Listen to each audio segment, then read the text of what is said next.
যারা বেসরকারি চাকরিজীবী চিকিৎসক আছে, রোস্টার ডিউটির টাকা পায় না, যে বা যারা ডাক্তারের টাকা মেরে দেয় সে যত বড় প্রতিষ্ঠানই হোক, আমরা তাদের আইনের আওতায় চাই। সারা বাংলাদেশে যারা বেসরকারি চাকরিজীবী চিকিৎসক আছে তারা ব্যাপকভাবে নির্যাতিত, তারা ঠিকভাবে বেতন পায় না, তারা রোস্টার ডিউটির টাকা পায় না, এতে কোনো ন্যূনতম নীতি নৈতিকতা নেই।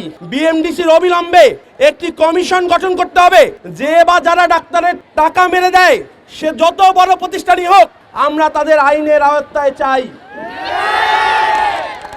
আজকে এই নতুন সংস্কার বাংলাদেশের আমাদের প্রথম সংস্কার হচ্ছে বেসরকারি চাকরিজীবীদের সংস্কার।